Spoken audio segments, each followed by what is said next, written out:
Assalomu alaykum. Ushbu videoda siz majburiy matematikaga doir barcha bilimlarga qisqa fursatda ega bo'lasiz.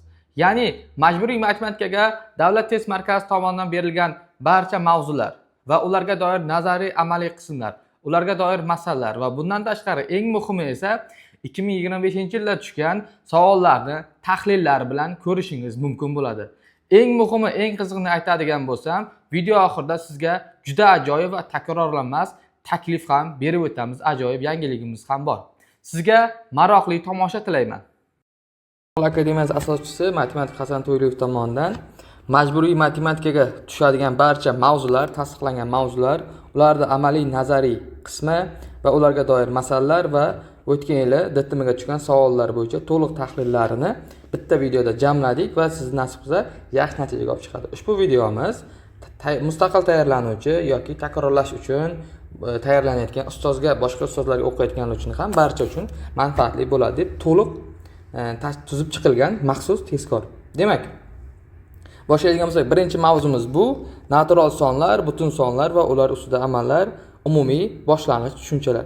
Demak, biz raqamlardan boshlaydigan bo'lsak, nima deymiz biz raqamlardan? Raqam deb biz 0 dan boshlab 9 gacha bo'lgan sonlarga aytamiz. Demak, bularning barchasini biz raqam deymiz. Ya'ni faqatgina 0 dan 9 gacha bo'lganlarni raqam derkanmiz. Demak, raqamlar tugadi. Keyingi tushuncha biz natural sonlar deymiz. Natural sonlar 1, 2, 3 va hokazo ketib, sanashda ishlatilgan sonlarga natural sonlar deyiladi. Demak, natural sonlar sanashda ishlatilgan sonlar. Xo'p, videodan maksimal foyda olish uchun siz o'zingizga daftar, ruchkalarni olib kelib, kerakli joylarini yozib, bilmaganlaringizni, masalalarni to'liq yozib konspekt qilsangiz va doimiy takrorlab yursangiz, xudo xohlasa, bemalol 10 tadan 10 ta ishlashingiz mumkin bo'ladi. Keyingi tushunchamiz natural sonlardan keyin juft va tog' sonlar. Demak, juft sonlar nima deymiz? Demak, juft sonlarni biz umumiy qoidasini aytadigan bo'lsak, oxirgi raqami 0, 2, 4, 6, 8 bilan tugaydigan sonlar. Ya'ni har qanday son bo'lsa, masalan, 698, 774, 549, 548, 542, 900 kabi barchasini eng muhim sonni juftliligini aniqlash uchun oxirgi raqamiga qaraysiz. Oxirgi raqam 0, 2, 4, 8 bo'lsa juft, agar 1, 3, 5, 7, 9 bo'lsa tog' deb ularni ajratishimiz mumkin bo'ladi. Bular ham hali savollarda ko'pgina duch kelishimiz mumkin bo'ladi. Demak, keyingi tushunchamiz bu butun sonlar ekan. Butun sonlarni biz nima deymiz? Demak, butun sonlar manfiy sonlar, 0 va natural sonlar. Ya'ni biz natural sonlarga 0 bilan manfiy sonlarni qo'shadigan bo'lsak, biz to'liq butun sonlarni hosil qilgan bo'lamiz. Demak, umumiy butun sonlarni qanday hosil bo'ladi desangiz, biz hayotda har doim ham plyus sonlar bo'lmaydi. Ya'ni biz natural sonlar doim plyusli sonlar deyiladi. O'shaning yoniga minus qo'yib qo'yadigan bo'lsak, barcha butun sonlar kelib chiqadi. Ya'ni natural sonlarda kengaytirilgan holati. Ya'ni unga minuslarni ham qo'shib, 0 ni ham qo'shib tashkil qilsak, butun sonlar hosil bo'lar ekan. Yaxshi. Butun sonlarni ham qisqacha tushunib oldik. Endi ratsional sonlarga keladigan bo'lsak, ratsional sonlar deb biz demak, ratsional sonlar deb a taqsim b ko'rinishdagi, ya'ni a bo'lingan b ko'rinishdagi barcha sonlarga aytamiz. Bu yerda a bilan b butun sonlar bo'ladi. Ya'ni biz bilgan butun sonlarni yana kengaytirdik. Ya'ni butun sonlarni bilardik. Butun sonlarga yana kasr sonlarni qo'shib, o'nli kasr, jami kasrlarni qo'shib biz ratsional sonlarni hosil qildik. Ya'ni butun sonlarni kengaytmasini hosil qildik. Xo'p, ratsional sonlarni o'rgandik. Undan keyin nima? Irratsional sonlar. Bu umuman ratsional sonlardan farq qiladigan sonlar tipiga kiradi. Xo'p, irratsional sonlarga nima desak bo'ladi? Ratsional bo'lmagan sonlar, ratsional bo'lmagan haqiqiy sonlar, irratsional sonlar desak bo'ladi. Masalan, ildizosi 2, pi, e, ildizosi shu kabi kasr ko'rinishda ifodalar bo'lmaydigan har qanday sonlarni biz ratsional sonlar deymiz. Ya'ni irratsional sonlar deymiz. Xo'p, endi ularni umumlashtirib haqiqiy son deymiz. Ya'ni barcha ratsional sonlar va irratsional sonlar ikkalasini birlashmasini umumiy haqiqiy sonlar deymiz ekan. Hozir sizga umumiy tushuntirishni oson yo'lini ko'rsataman. Demak, mana bittagina umumiy rasm ko'rinishda hammasini tushunib olsak bo'ladi. Ya'ni raqamlar birinchi paydo bo'ldi. Undan keyin raqamlarni nima? Juft tog' sonlarga bo'lib tashladik. Va juft tog' sonlarni umumlashtirib nima hosil qildik? Natural sonlarni hosil qildik. Natural sonlarga manfiy sonlarni va 0 ni qo'shgandan keyin biz nima hosil qildik? Butun sonlarni hosil qildik. Yaxshi, butun sonlar bizga kamlik qildi. Butun sonlarga kasrlarni qo'shganimizdan keyin ular nima bo'ldi? Ratsional sonlarga aylandi to'liq. Xo'p, yaxshi, ratsional sonlarni o'rgandik. Keyin bu yoqda alohida nima bo'ldi? U irratsional sonlar boshqa, ya'ni ratsional bo'lmagan, kasr ko'rinishda ifodalanmaydigan sonlar, masalan, pi, G, ildizostik va boshqa juda ko'plab sonlarni biz irratsional sonlarga misol keltirish mumkin. Va ularni hammasini birlashtirib biz nima deymiz? Haqiqiy sonlar deymiz ekan. Menimcha bu juda yaxshi sizga tushunarli bo'ldi. Endi haqiqiy sonlarni o'rganganimizdan keyin siz bilan amallar tartibi haqida qisqacha to'xtalib o'tamiz. Demak, amallar tartibi nimaga kerak? Ya'ni biz hayotimizdan misol keltiradigan bo'lsak, hayotda jamiyatimizda eng qadrlanadigan, eng hurmat qilinadigan birinchi prezident, vazir, hokimlar, keyin oddiy odamlarga o'tamiz, to'g'rimi? Endi xuddi shunday amallarda ham eng birinchi amallar bajarish, eng birinchi hurmat qilinadigan va eng birinchi bajariladigan amallar bor. Bularga prezident amal deymiz. Nima deymiz? Prezident amal deb men nomlaganman o'zimcha, lekin har doim birinchi tartibda bajariladigan amallar bu qavs va darajani misol keltirishimiz mumkin. Daraja nima deydigan bo'lsangiz, masalan, 2 ni kubi, ya'ni 2 ni 3 marta o'zini o'ziga ko'paytmasi nima bo'ladi? Ya'ni 2 ko'paytirib 2 ko'paytirib 2 bu 8. Ya'ni har doim amallarni soddalashtirish bajarganda eng birinchi qavs va darajalarni bajarib olar ekanmiz. Ularni bajarib bo'lganimizdan keyin, ya'ni prezident hurmat qilib bo'lgandan keyin kimlar? Hokimlar turadi. Hokim amallarga qaysi misol bo'ladi deydigan bo'lsangiz, u ko'paytirish bilan bo'lishni misol qilishimiz mumkin bo'ladi. Ya'ni ko'paytirish bilan bo'lish qavs va daraja bajarilib bo'lgandan keyin keyingi o'rinda bajariladigan amal. Xo'p, endi agar ikkalasi bir vaqtda kelib qolsa nima qilamiz deydigan bo'lsangiz, qaysi birinchi kelsa shu bajariladi. Ya'ni chapdan o'ngga qaraganimizda ko'paytirish kelsa ko'paytirish, bo'lish kelsa bo'lish. Ya'ni qaysi avval kelsa shuni bajarib keyingisiga o'tar ekanmiz.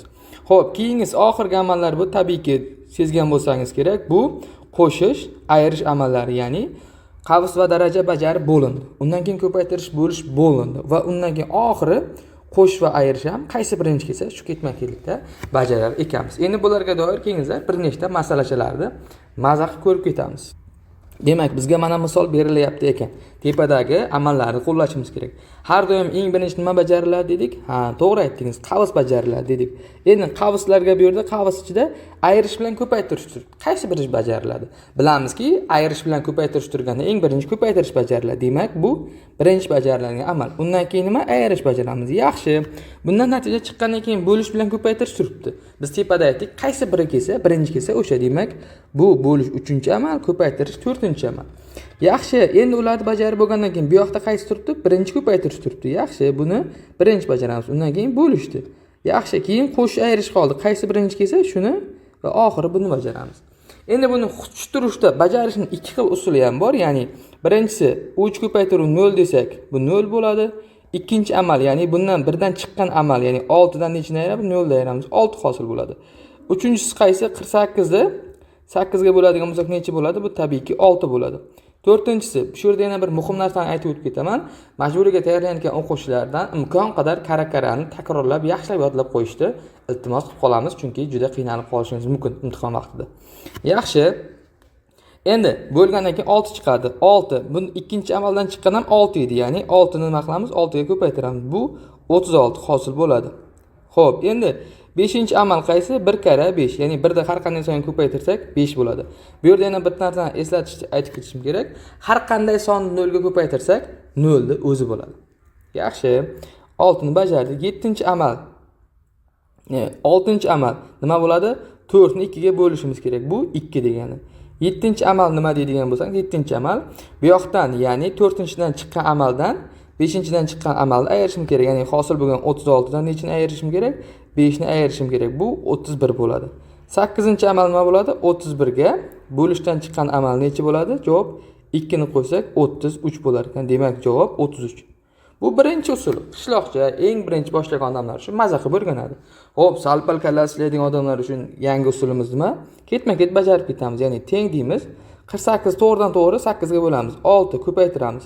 Qavs ichiga o'tamiz. 6 ayruv ko'paytiramiz to'g'ridan to'g'ri 0. Ayruv 1 kara 5 5 qo'shuv 4 2 ga bo'lsak 2. Ketma-ket umumiylikka zarar yetkazmagan holatda bajarib ketaveramiz. 6 bundan 6 chiqadi. 6 kara 6 36 chiqadi. Xo'p, ayruv 5 qo'shuv 2. Bundan 31 2 ni qo'ysak 33 chiqadi. Ya'ni avval bunday holatni bajarishni yaxshilab o'rgangandan keyin bu holatga o'tib bajarsak ham bo'ladi. Qonuniyat o'z holicha saqlanib qoladi. Demak, majburiga tushadigan savollarning orasida butun sonlar va ular ustida amallar degan mavzuimiz ham bor. Endi bu yerda birinchi bizga nima keladi? Bu yerda murakkab son kelyapti. Murakkab son nima? Demak, murakkab son bilan tub sonning ikkalasi chambarchas bog'liq, ya'ni har qanday son, ya'ni har qanday natural son yoki murakkab son bo'ladi yoki tub son bo'ladi. Faqatgina bir murakkab ham va tub son ham emas. Demak, tub son deb nima deymiz? Bir va o'zidan boshqa songa hech qanday songa bo'linmas. Ya'ni faqatgina bir va o'ziga bo'linadigan son nima deymiz? Ularni tub sonlar deymiz. Masalan, eng kichigi 2, 3, 5, 7, 11 bular faqatgina o'ziga va birga bo'linadi. Boshqa hech qanday songa bo'linmagan. Bularni biz hammasini tub sonlar deymiz. Tub sonlar ham cheksiz davom etadi. Endi tub bo'lmagan sonlar murakkab sonlar. Ya'ni ularga nima deydigan bo'lsak, bir va o'zidan boshqa sonlarga bo'linadigan sonlar hammasi murakkab son. Masalan, 4.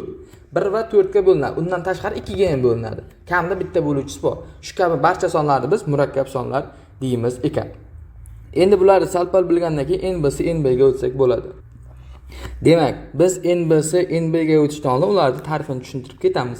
NBC deganda N natural bo'luvchilar soni. NB degani natural bo'luvchilar yig'indisi. Xo'p, bularga ham qisqacha aytadigan bo'lsak, masalan, misol uchun 24 soni berilgan. Uni natural bo'luvchilar sonini top deyapti. Bu nima degani? 24 nechta songa bo'linadi degani. Natural bo'luvchilar yig'indisi nima degani desa, 24 bo'linadigan sonlarning yig'indisi necha degan. Endi avvalo keyin NBC ni topamiz. NBC ni topish uchun, ya'ni 24 ta natural bo'luvchilar sonini topishimiz uchun nima qilamiz? Uni tub ko'paytuvchilarga ajratamiz. Mana bu narsa tub ko'paytuvchilarga ajratish deyiladi. Xo'p, tub ko'paytuvchilarga ajratdik, ya'ni 24 bo'linadigan eng kichik tub sonlardan boshlab ketma-ket bo'lib kelamiz. Ya'ni 24 eng kichik tub son dedim, nima necha dedik? Tepada aytdim 2 dedim. Demak, 24 eng kichikdan boshlaymiz. 2 ga bo'linadimi? 2 ga bo'lganda 12 bo'ladi. Yaxshi. 12 2 ga bo'linadimi? Ha, 2 ga bo'lgan 6. 6 yana 2 ga bo'linadi. Ya'ni ketma-ket 2 ga bo'linmay qolguncha bo'lib kelamiz va oxiri 3 bo'ldi. Demak, 3 ni o'zini yozib, 3 ni 3 ga bo'lsak 1 bo'ladi. Bu nima degani? 24 teng 2 ni kubi ko'paytirib 3 ning birinchisi ko'rinishda tub ko'paytuvchiga ajraldi degan. Ya'ni ikkitasi shu sonlarni, tub sonlarni darajalarini ko'paytmasi ko'rinishda yozildi degan. Xo'p, bu nimaga kerak deydigan bo'lsangiz, bizga bular juda muhim ahamiyatga. Sababi biz nima qilamiz? 24 NBC ni topish uchun 2 ni darajasi nima? 3 mi? 3 ga 1 ni qo'shaman, ko'paytiraman. Keyingisini 1 debmi? Keyin ya'ni 3 ning darajasi 1 mi? 1 ga 1 ni qo'shaman. Teng 3 ga 1. 4 kare 2 teng 8. Ya'ni qanday har qanday sonni NBC ni topish uchun, natural bo'luvchilar sonini topish uchun biz nima qilamiz? Ularni tub ko'paytuvchiga ajratamiz birinchi. Undan keyin mana bunday ko'rinishda ko'paytmas ko'rinishda yozib olamiz va uchinchisi darajalariga 1 ni qo'shib ko'paytiramiz. Ya'ni tub ko'paytuvchilarning darajalariga 1 ni qo'shib ko'paytiradigan bo'lsak, u nima bo'ladi? Natural bo'luvchilar soni chiqadi. Siz mana mustaqil 48 da videoni to'xtatib qilib ko'rishingiz mumkin, xuddi shunday. Demak, endi NB ga o'tadigan bo'lsak, xuddi shu sonni NB'si, ya'ni natural bo'luvchilar yig'indisi. Demak, bu nima degani? 8 nima edi?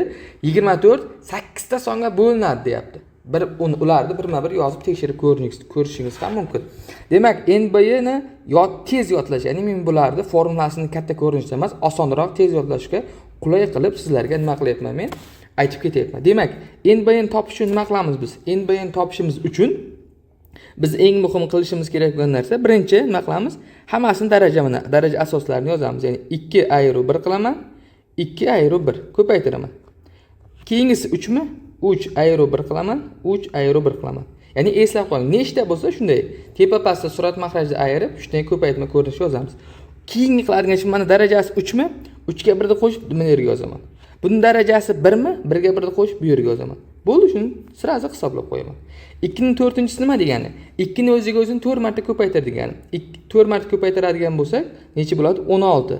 16 dan 1 ayiramiz. Pastda 2 dan 1 ayirsak 1 ko'paytiruv. 3 ning kvadratiga 3 ga urish 9 ayru 1. Pastda 2, ya'ni 3 dan 1 ayirsak 2 bo'ladi. 16 dan 1 ayirsak 15 bo'ladi. 9 dan 1 ayirsak 8, 8 2 ga bo'ladigan bo'lsak 4. 4 kare 15, 60. Demak, nima degani? NB 24 ni 8 ta natural bo'luvchilardan qo'shib chiqsak, u nechiga teng bo'lar ekan? 60 ga teng bo'lar ekan. Xuddi shunday 48 da ham videoni to'xtatib ishlab ko'rsangiz bo'ladi, menimcha. Ya'ni mana bu ikkita holat ham sizga oson yodlash uchun, eslab qolish uchun, qo'llash uchun juda yaxshi holatga berildi.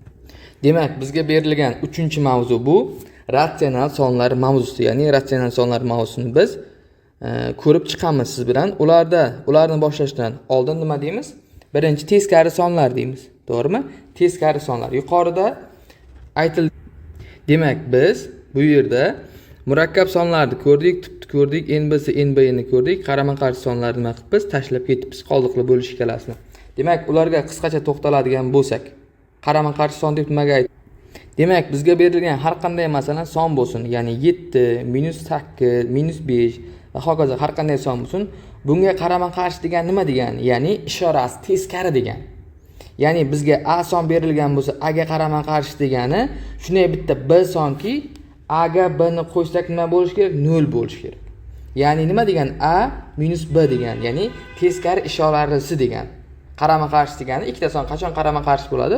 Ularning yig'indisi 0 bo'lgandagina. Masalan, 7 ni qarama-qarshisi nima degan? 7 ni qarama-qarshi 7 ga shunday sonni qo'shishimiz kerak, 0 bo'lishi kerak. Demak, o'sha son -7. Demak, qisqacha aytadigan bo'lsak, musbat sonni qarama-qarshisi manfiy, manfiy sonni qarama-qarshisi uni musbat holati, ya'ni plyusligi. Minuslikda plyuslik, plyuslikda minuslik bo'ladi. Uni qarama-qarshi soni deyiladi. Xo'p, bundan keyingisi qoldiqli. Demak, qoldiqli bo'lish nima degani? Masalan, har doim ham biron narsani bironta songa bo'lganimizda, taqsimlashda hayotimizda ham biron narsani bo'layotganimizda teng taqsimlanmaydi. Masalan, nima? 7 ta shaftoli bor, 3 ta tekin tomoqqa bo'lib berishimiz kerak. Bu nima degani? 2 tadan tegadi. Ya'ni 7 ta shaftolini 3 ta tekin tomoqqa bo'lib berayotganda har bir tekin tomoq 2 tadan yeydi va bitta nima bo'ladi? Qoldiq qolib ketadi.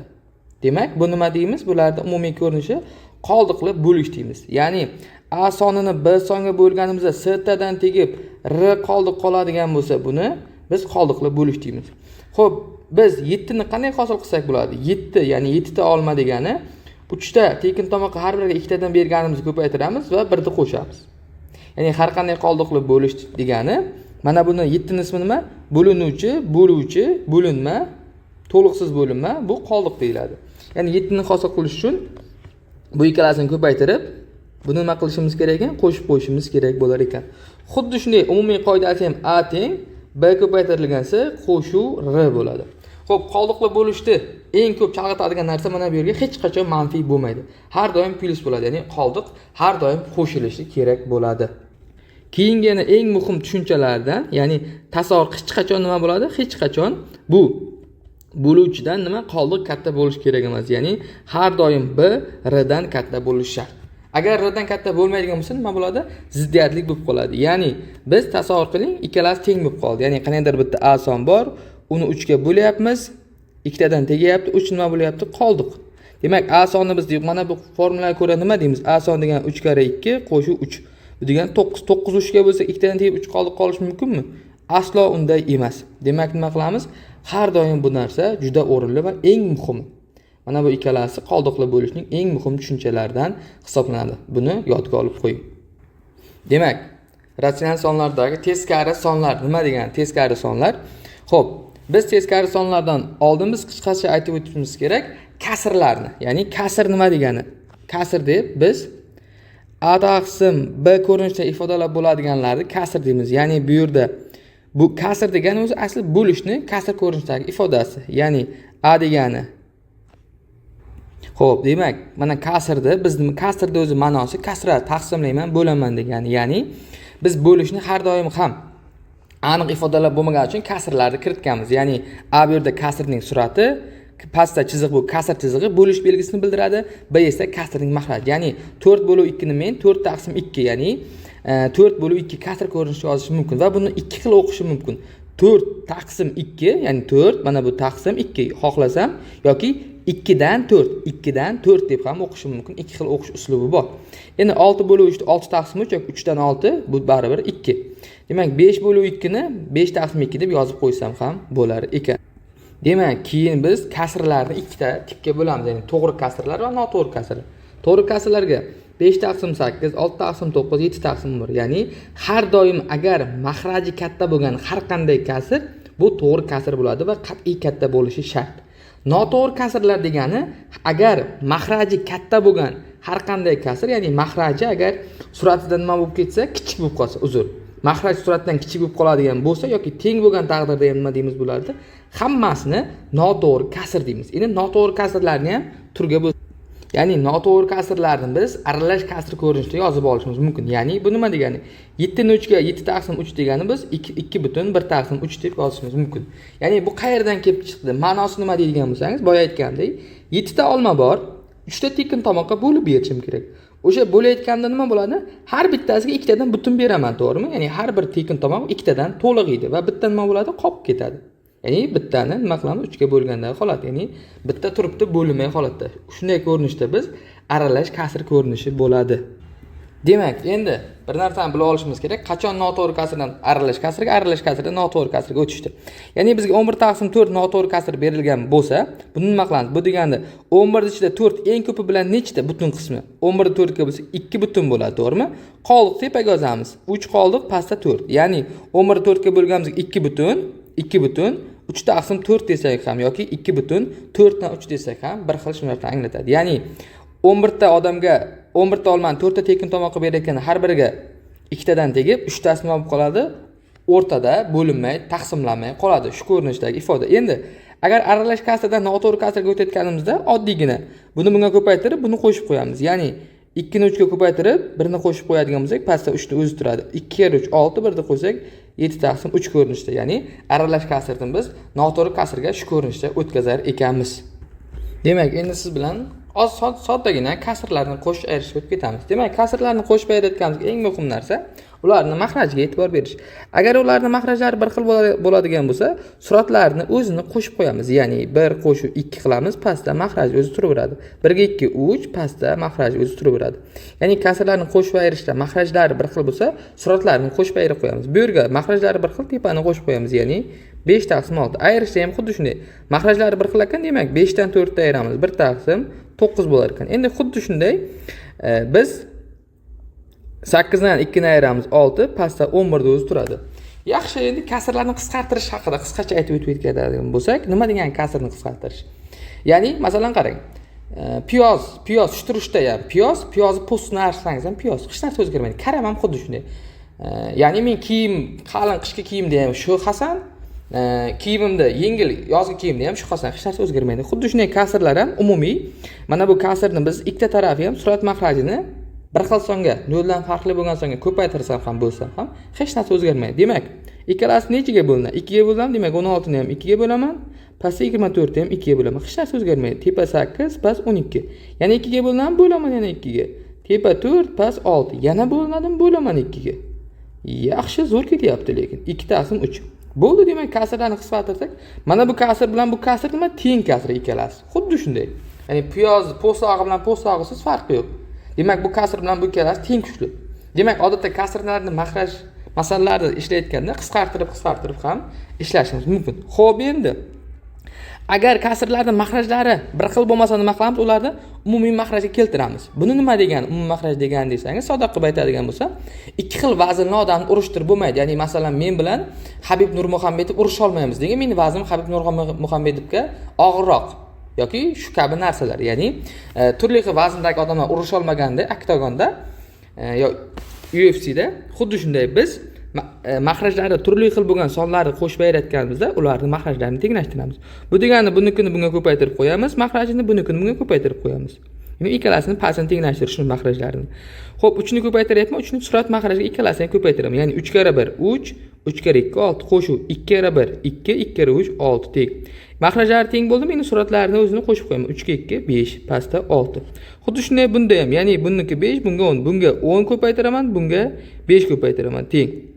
Men maxrajlarni tenglashtirish uchun bu 10 pastda 50 qo'shuv 5 pastda 50 teng. 15 pastda 50. Xo'p, buni endi nima qilishim mumkin? Tepadagidan kasrni qisqartirish bo'linadi. Chunki ikkalasi ham 5 ga bo'linish ko'rib turibdi. Demak, 5 ga bo'lsak, tepani va pastni bo'lsak 3, pastda 10 bo'ladi. Ha, yaxshi. Endi ayirishda ham xuddi shunday. Ikkalasi qarang, 12 bilan 6 ikkalasini bir-biriga ko'paytirishim mumkin. Yana bitta soddasi 12 o'zi 6 ga bo'lingan uchun buni o'zini 2 ga ko'paytirib qo'ysam ham bo'ladi. Ya'ni 7/12 ayiruv 2/12 ni o'zi. Yaxshi, endi maxrajlari bir xil bo'lgani uchun 7 dan 2 ni ayiraman, 5/12 ni o'zi turadi. Xuddi shunday bunda esa buni 3 ga ko'paytiraman, buni 13 ga ko'paytiraman. Demak, 27/39 ayiruv 26/39. Ayiradigan bo'lsam 1/39 bo'ladi ekan javob. Menimcha tushunarli bo'ldi. Demak, keyingisi kasrlarni ko'paytirish bo'lish. O'zi bundan oson yo'q. Nega? Kasrni ko'paytirayotganda eng osoni o'zi tepaga tepani ko'paytirib qo'yasiz, pastga ko'paytirib qo'yasiz. Demak, 6 kare 7 ni ko'paytiradigan bo'lsak 42 bo'ladi. 5 kere 8 ko'paytiradigan bo'lsak 40 bo'lar ekan. Yaxshi. Xuddi shunday bunda ham tepaga tepa, pastga past ko'paytiramiz. 4 kere 9 36, pastda 11 kere 13 143 bo'ladi, to'g'rimi? Bo'lishda undan ham oson. Ya'ni 6 taqsim 9 birinchisini tushirishcha yozamiz, keyingisini bo'lishni teskarisi ko'paytirish degani. Ya'ni 7 tepada pastga tushyapti, pastda tepada. Ya'ni pastdagi 3 7 bo'ladi. Bo'ldi, ko'paytirish qoidasi tepaga tepa, pastga past. 6 kere 3 18, 9 kere 7 63 bo'ladi, to'g'rimi? Yaxshi, keyingisida ham xuddi shunday, ya'ni 4 taqsim 12 bo'ladi. Bo'lish ko'paytirish bo'ladi. 11 tepaga, 9 pastga. 11 kere 4 44, 9 kere 12 108 bo'ladi. Xuddi shunday misollar yozib ishlab ko'rishingiz mumkin bo'ladi. Endi mana bu yerda ko'paytirish boshqachasi, ya'ni biz ko'paytirishda ham qisqartirishni bajarishimiz mumkin bo'ladi. Ya'ni nima demoqchiman men? 12 bilan 14 nechiga bo'linadi? 2 ga bo'lingandan keyin tepada 6, pastda 7 qoladi, to'g'rimi? 18 bilan 20 ikkalasi ham 2 ga bo'linsa, tepaga 9, pastda nechi qoladi?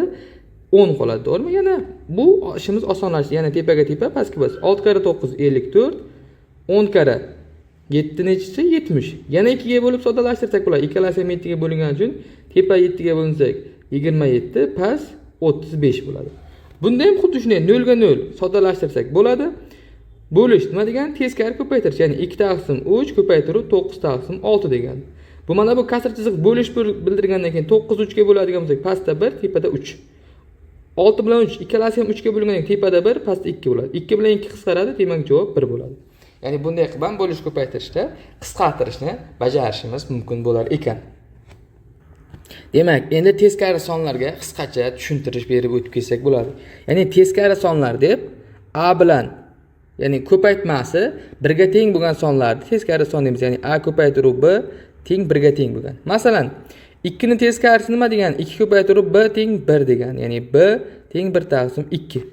Qishloqcha aytadigan bo'lsak, har qanday natural son teskarisi o'zini 1 taqsimlik holat. Masalan, 5 ni teskarisi 1 taqsim 5, ya'ni ko'paytmasi 1 bo'ladi. Endi 1 taqsim 5 ning kasrda teskarisi nima? Surat bilan mahraj almashgan, ya'ni 5 taqsim 1 desak ham bo'ladi. Ya'ni har qanday son teskarisi bo'lishi uni nima? Ko'paytmasi 1 bo'lishga to'g'ri keladi. Ya'ni 6 taqsim 9 ning teskarisi deb biz 9 taqsim 6 ni olar ekanmiz. Yaxshi, teskari degan tushunchaga ham yaxshi tushuntirish berib ketdik. Endi keyingisi ishoralarni, turli xil ishoralar sonlarni qo'shib ayirish. Ya'ni agar bizda berilgan bo'lsa 5 qo'shuv 3 nima degani? 5 ga 3 qo'shadigan bo'lsak 8. Yaxshi. -5 qo'shuv 3 nima degani? -5 qo'shuv 3 degani, sizda 5000 qarzingiz bor edi. Qarzingizga 3000 ni berib qutulib qo'ydingiz. Qancha qarzingiz qoladi? -2.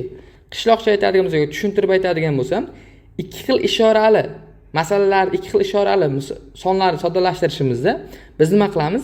Kattasidan kichkinasini ayiramiz. Kattasi 5 dan nechini ayiramiz? Kichkinasi 3 dan ayiramiz va kattasining ishorasi qanday? Minusmi? Minus qo'yib qo'yamiz. 5 dan 3 dan ayirsak 2 minus 2 bo'ladi. Tushunarlimi? Turli xil ishorali bo'lsa, kattasidan kichkinasi ayrilib, kattasining ishorasi qo'yib qo'yiladi. Yaxshi, keyingi narsa nima bo'ladi? Keyingisiga keladigan bo'lsak, biz ishorasi bir xil bo'lsa, ya'ni -2 -4 bo'lsa, agar bir xil ishorali bo'lsa, ikkita son qo'shilib o'sha ishora yozib qo'yiladi. Ya'ni -4 ga 2 6 bo'ladi qo'shib. Tushunarli bo'ldi menimcha. Demak, turli xil ishoralarni nima qilish, qo'shib ayirish haqida qisqacha aytib o'tib ketdik. Endi keyingi ishoralarni ko'paytirish bo'lish nima bo'ladi desangiz, ishoralar plyusga ko'paytirsak ham, bo'lsak ham, ya'ni ko'paytirish o'rniga bo'lish qo'ysak ham xuddi shunday plyusni o'zi bo'ladi. Minusga ko'paytirsak minusni, ya'ni bo'lsak ham, ko'paytirsak ham ikkita minus har doim plyus bo'ladi. Endi bitta noqulay joyi plyusga minus ko'paytiradigan bo'lsak, har doim minus bo'ladi. Ko'paytirishda ham, bo'lishda ham shunday bo'lar ekan. Yaxshi, endi sizlar bilan modul haqida qisqacha modulga aytadigan bo'lsak, modulni sodda qilib aytganda faqat plyus chiqaradigan qavs. Ya'ni nima deysak sodda, ya'ni -7 moduli degani 7, 6 ni moduli degani 6. Modul belgisi ushbu ko'rinishda bo'ladi. Qishloqcha aytganda, har qanday son modulda kirsa, moduldagiga kirsa, plyusli son chiqadi. Ya'ni har qanday yomon odam yaxshi joylarda yaxshi bo'lib chiqadi-ku. Xuddi shunday, ya'ni har qanday manfiy sonni moduli musbat son bo'ladi. Musbat sonning moduli esa o'sha o'ziga teng bo'lib qolaveradi. Yaxshi, keyin o'nli kasrga deydigan bo'lsak, o'nli kasr qanday kasrlar? Bu masalan 5 taqsim 10. Ya'ni mahrajida 10 ning darajasi bo'lgan kasrlarni biz 10 lik kasr deymiz va buni quyidagicha yozsak bo'ladi. Ya'ni 0,10 ya'ni 5 ni 10 ga bo'ladigan bo'lsak 0,5 ya'ni yarimta bo'ladi. Ya'ni 5 ta olmani 10 kishiga bo'lib bersak, har biriga yarimtadan tegadi degani. Xo'p, endi 10 lik kasrlar masalan 7, 17 bo'lsa, 10 lik kasrni qanday kasrga yozamiz desangiz, virgulsiz yozamiz 717 ni. Virguldan keyin nechta raqam bo'lsa, pastda shuncha 0 qo'yib qo'yamiz. Xo'p, yaxshi, buni tushundik. Endi bizga berilgan kasrni qanday qilib 10 lik kasrga o'tkazamiz deydigan bo'lsangiz, masalan 12 pastda necha desak bo'ladi? 20 desak. Ya'ni pastda imkon qadar 10 lik ko'rinishga olib kelib olamiz. Agar olib kelib bo'lmasa, u davriy kasr bo'lib ketadi. 10 ga olib kelish uchun tepa pastni necha ko'paytiraman? 5 ga ko'paytiraman. Tepa 60, past 100 bo'ladi. Bu degani 0,16 ga teng degan. Tushunarlimi? Yaxshi, endi 10 lik kasrlarni qo'shish ayirishga keladigan bo'lsak, qo'shish. Masalan, 0,77 99,33 bo'lsin. Har doim eng muhimi virgulga virgul teng qilib qo'yamiz. Virguldan keyin nechta raqamimiz ustmuz, virguldan keyingi raqamlar ham ustmuz bo'ladi. Qo'shadigan bo'lsak, 7 ga 3 qo'shsak 0, 1 dilda 7 ga 3 10, 1 dilda 1. Keyin virgulni virgul tushiramiz to'g'ridan 9 bo'ladi, 1 dilda bilan 10. Bu 100 bo'ladi. Ya'ni 100,10 bo'ladi. Xo'p, yaxshi, ayirish ham xuddi shunday qoida bilan, ya'ni eng muhimi bu yerda qo'shish ayirishda virgullarni mos qo'yishimiz. Endi ko'paytiradigan bo'lsak 1,1 0,7 bo'lsa. Virgul siz qanday ko'paytirasiz? 11 ni 7 ga ko'paytirsak 77 mi? Yaxshi, virguldan keyin nechta raqam bor? Nechta raqam bo'lsa, shuncha bitta raqam bo'lsa, bitta, ikkita. Bizda ikkita bormi? Shuni eslashsamiz 0,177 bo'ladi javob. Bo'lish ham xuddi shunday. Ya'ni biz 1,1 ni 0,7 ga bo'ladigan bo'lsak, bu nima degani? 1,1 taqsim 0,7 degan. Ya'ni virgullar ikkalasini ham bitta silishishga to'g'ri kelyapti. 11 taqsim 7 shu turishda turaveradi. Kelishdikmi? Agar buni chunki kasrga aylantiradigan bo'lsak, davriy kasr bo'lib ketishi mumkin. Demak, endi va nihoyat davrga qisqacha to'xtaladigan bo'lsak, davr nima? Davriy sonlar deydigan bo'lsak, ya'ni hamma kasrlarni ham biz 10 lik kasr ko'rinishida ifodalab bo'lmaydi. Ya'ni misol bitta olmani 3 kishiga bo'lib berishimiz kerak. Bu nima degani? 1 bo'lingan 3 degani. 1 ichiga 3 nechta? 0 ta. Ha, yaxshi, 0 butun deymiz. 10 ichida 3 nechta? 3 ta. 9 ayiraman 1. 10 ichida nechta? 3 ta, 3 ta ketaveradi cheksiz. Xo'p, bu nima degani? Bu degani 0, 3, 3, 3 va hokazo degani. Matematiklar qiynalmaymiz. Shuni 0, qavishda 3 deb qo'yaylik, cheksiz 3 ni tushunsin degan. Va bundan davr tushunchasi kelib chiqqan. Ya'ni kasr 10 lik kasr ko'rinishida ifodalanmaydigan kasrlarni biz davriy kasr ko'rinishida ifodalaymiz. Endi davr haqida sizga qisqacha men aytadigan bo'lsam, nima deyishim mumkin? Ya'ni davrlarni biz hozir qo'shib ayirish yoki ko'paytirish bo'lishlarga qisqacha to'xtalamiz. Ularning hammasi kasrlarnikidan bir xil, faqat davrlarni biz kasrga o'tkazish masalasi biroz qiynashi mumkin. Ya'ni biz kasrni davrga o'tkazish tushundik. Endi 5, 6, 6, 7, 7, 7 bo'lsin. Shuni biz davrga aylantiradigan bo'lsak, bunday narsalarni davrga aylantirishni nima qilamiz? Birinchi virgulda ham, qavusda ham yo'q deb tepaga to'liq yozamiz. 5, 6, 6, 7, 7, 7. Qavus kasr chizig'ini chizamiz. Endi qarang, diqqat qiling. Qavusni ichida nechta raqam bo'lsa, shuncha 9. 3 ta raqam bormi? 3 ta 9. Qavus bilan virgul orasida nechta raqam bo'lsa, shuncha 0. 2 tami? 2 ta 0. Xo'p, yaxshi. Keyin tepadan ayiramiz. Qavusni o'chirib turgan holatda nima bo'ladi bu? 566 ni ayiramiz. 566. Bo'ldi, chiqadigan javob nima bo'ladi bizda? Shu davriy kasrning kasr ko'rinishdagi ifodasi bo'lar ekan. Endi keling, ko'ngil uchun shu masalani bitta ko'rib ketamiz, xafa bo'lmaysiz. Demak, buni hisoblashimiz kerak. Amallar tartibi birinchi buni bajar deydi. Buni ikkalasini nima qilamiz? Soddalashtira olamiz. Ya'ni 0 davrda qurish degani tepada qurish, pastda necha? 99. Chunki ikkita raqam. Qo'shuv 23 taqsim 99. Ikkalasini mahrajlari bir xil bo'lgani uchun suratlarni o'zini qo'shamiz. 69 taqsim 99. Yaxshi. Kasr chizig'ini tortganda tepaga 2,4 ni nima deb yozsak bo'ladi? 24 taqsim 10 desak bo'ladi. Ko'paytiruv 69 taqsim 99 desak bo'ladi. Yaxshi, pastdagi mana bu ifoda nima degani? Buni biz hozir aralash kasr, noto'g'ri kasrga o'tkazadigan bo'lsak 3, 3 kar 4 12, 12 ga 2 ni qo'ysak 14 ko'paytirib, xuddi shunday 3 7 bo'ladi. Ayrilgan. Bunisini biz noto'g'ri kasrga aylantiradigan bo'lsak 3 14 bo'ladi. Ko'paytirilgan mana davrda ifoda nima degani? 16 ayru 1 pastda necha? 9 turadi, to'g'rimi? Ikkalasida ham mana bu ifoda bir xilmi? Nima qilsam, qavsdan tashqariga chiqarib olsam bo'ladi. Umumiylikka zarar yetmaydi. 14 taqsim 3 ni. Ichkarida nima qoladi? 7 taqsim 3 ayru mana bundan esa 15. Tepa pastda 3 ga qisqartirganimizdan keyin pastda 3, tepada 5 bo'ladi.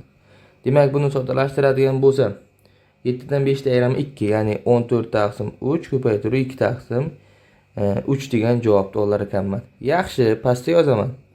14 taqsim 3 ko'paytirilgan 2 taqsim 3 ko'paytirilgan 3 taqsim 7. Bu bilan 3 bilan 3 soddalashadi, 7 bilan 14 soddalashsa 2 bo'ladi. Demak, nima hosil bo'ladi? 24 taqsim 10 ko'paytirib 69 taqsim 99. Xo'p, 2 kere 2 4 bo'ladi, to'g'rimi? Bo'lish turibdi 4 taqsim 3. Yaxshi.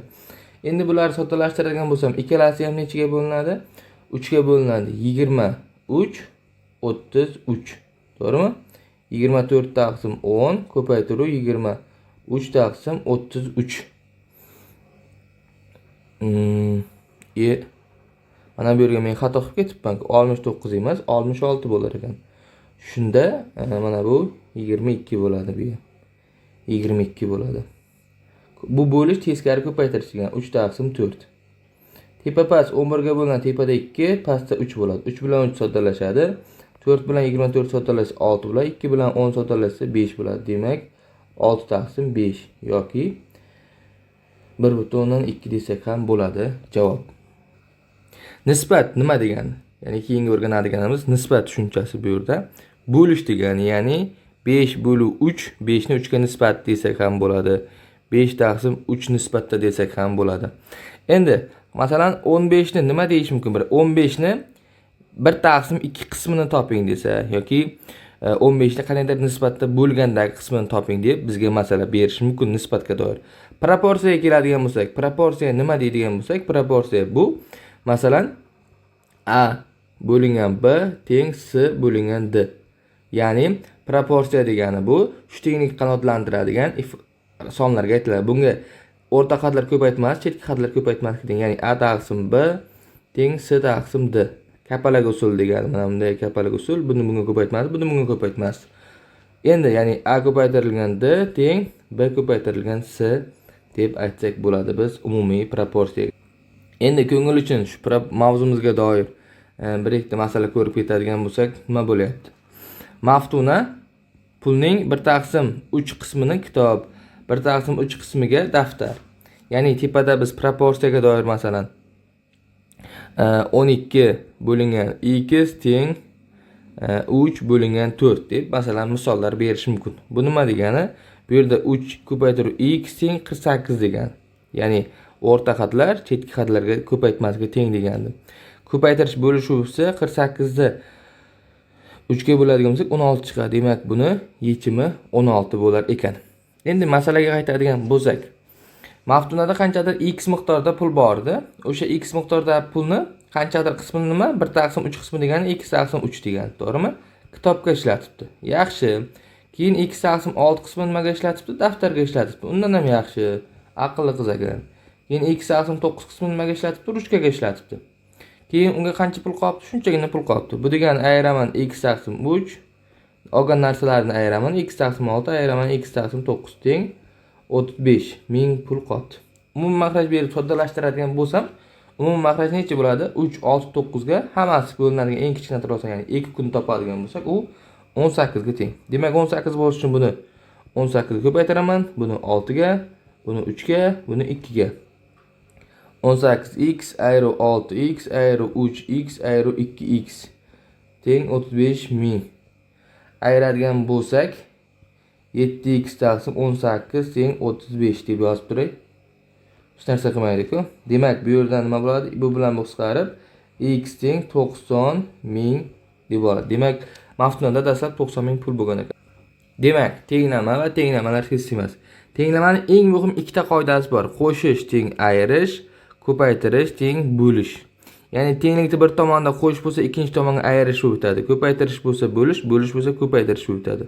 Xuddi shu ikkita qoidani diqqat bilan yaxshilab tushunadigan bo'lsak, nasib qilsa bizda hech qanday muammo bo'lmaydi. Shu tenglamani yechishimizni bizdan talab qilayotgan ekan. Tenglama ishlashdan oldin bitta narsani ma'lum qilib ketaman.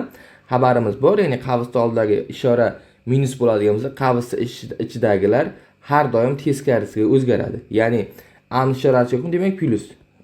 Plyus teskarisi minus, minus a. Bu minusni minus teskarisi plyus b bo'ladi. Agar qavsda oldiga ishora plyus bo'ladigan bo'lsa nima bo'ladi? Qavs tushirishda tashlab yuborsak bo'ladi. Hech narsa o'zgarmaydi. Shunga e'tibor beramiz. Demak, qavs ochishimiz kerak, har biriga ko'paytiramiz mana buni.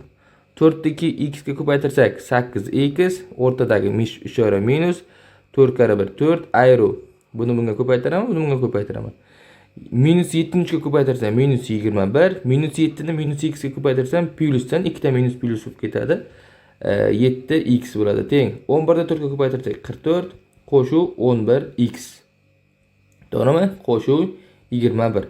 7x ga 8x qo'shadigan bo'lsa 15x, bularni soddalashtiradigan bo'lsa ikkalasi minus minus 25 teng 11x qo'shuv 65. Yaxshi, endi tenglamada har doim umumiy qoida ma'lumlar bir tomonga, noma'lumlar bir tomonga o'tkazilib soddalashtiramiz. Ya'ni hamma o'zini taniydiganning oldiga yuguradi-ku, xuddi shunday. 11 ni bu yoqqa o'tkazamiz, 25 ni bu yoqqa o'tkazamiz. 15x ayru 11 x teng 25 qo'shuv 65. Ikkalasini ayirib 4x teng bu necha bo'ladi? 90 bo'ladi. To'g'rimi? Demak, ko'paytirish nima bu yerda? x bo'lish bu yerda, ya'ni 90 bo'lib 4.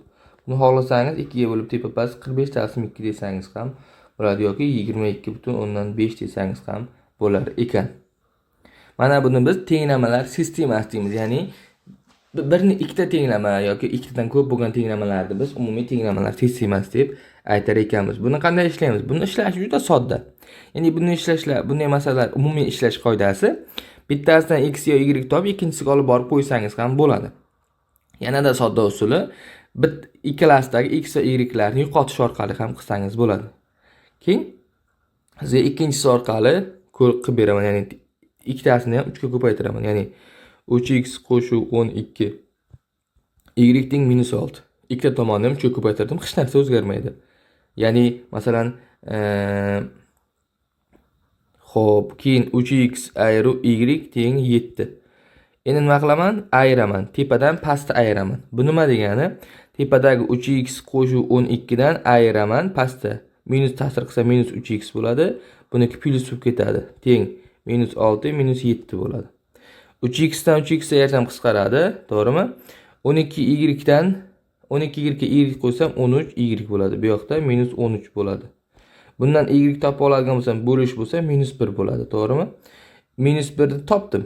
Yaxshi, endi qiymatini qayerga olib borib qo'yaman? Mana bu yerga olib borib qo'ysam, tezroq nechaga teng bo'lishini topaman x ni. Demak, 3x qo'shuv 1 teng 7 bo'ldi. Ayro bo'ladi. X teng necha chiqadi? 2 chiqadi. Bo'ldi, ikkalasini yig'indisini so'raganda, demak javob 1 bo'lar ekan. Ya'ni shunday qilib, sodda holatda tezkorlik bilan topish mumkin. Demak, mana foizga keldik. O'zi qism, foiz, nisbat, proporsiya bittada tushuntirganimiz yaxshi bo'ladi. Demak, foiz, masalan, qanaqadir 100 sonini qanaqadir bizga nima? Qanaqadir 35% ni so'rayapti. Nima qilamiz uchun? Har doim umumiy proporsiyadan 100 bu 100% deymiz. 35 soni necha foiziga teng deyapti? X foiz. Qayerda qaysi noma'lum bo'lsa, har doim o'shani qilamiz. Ya'ni balkim 100 noma'lum bo'lib qolishi mumkin, balkim 35 farq yo'q. Ya'ni 100 sonining foizi desa 100 ni, ya'ni qaysi sonning foizi topish kerak bo'lsa, o'sha sonni 100% qilamiz. Topayotgan foizni noma'lum qilib belgilab olishimiz mumkin. Bunda proporsiya bo'ladi. Bunga bu, ya'ni 100 ko'paytirib x teng 100 ko'paytirib 30. Ikkita tomondan 100 lar ketadi. X teng nima bo'ladi? 30 bo'ladi. Demak, buning qoidasi nima? 30, ya'ni ishlanishi javobi 30 bo'ladi. Demak, 100 ning 35 degani. 100 ning 35% 35 ga teng ekan. Foizga doir masalalarni sodda holatda shu ko'rinishda ishlasak bo'ladi. Endi mahsulotning narxi 10% ga oshirilgandan keyin 12 ming so'm bo'ldi. Demak, mahsulotning narxi dastlab x ming bo'lgan. To'g'rimi?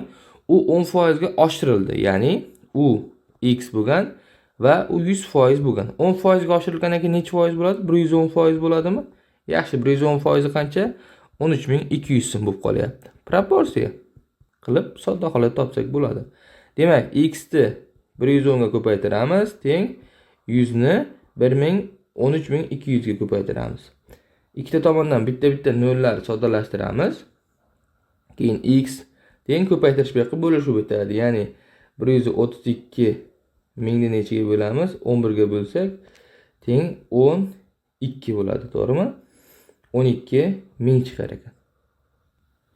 Ya'ni dastlab mahsulot narxi 12 ming bo'lgan, undan keyin 10% ga oshgandan keyin 13200 so'mga ko'tarilgan. Demak, eng qiziq, eng aktual mavzularga keldik. Kombinatoriga qisqacha aytganda sanash deganni anglatadi. Uni biz sodda holatda 3 guruhga bo'lib o'rgansak bo'ladi. Yani oddiy sanashlar bor, keyin asosiylar o'rin almashtirishlar. Demak, o'rin almashtirishlarni sodda aytadigan bo'lsak, bizda n ta element bo'ladi. O'sha n ta elementdan faqat joylashish tartibini o'zgartirish orqali n elementli o'rin almashtirish deymiz. Ya'ni umumiy formulasi ham Pn teng n faktorial bilan topiladi. Ko'pincha shu formulaga doir masalalar tushadi. Ya'ni bitta misol aytadigan bo'lsam, nazoratchi akademiya tarbiyalanuvchilaridan 5 nafar sportchini sifatini ketma-ket tekshirish kerak. Ya'ni sportchilarni qanday narsa, qanday kuchli, quvvat boshqa. Nazoratchi buni nechta usulda amalga oshirish mumkin deyapti. Ya'ni 5 ta sportchini ketma-ket ularni nima qilib chiqish kerak? Tekshirib chiqishimiz kerak bo'ladi. Buni nima deymiz? Buni tabiiyki P5 deymiz. Bu yerda mana bu belgi faktorial, ya'ni o'shangacha bo'lgan sonlarni ko'paytmasi. 5 faktorial bu degani 1 ko'paytirib 2 ko'paytirib 3 ko'paytirib 4 ko'paytirib 5.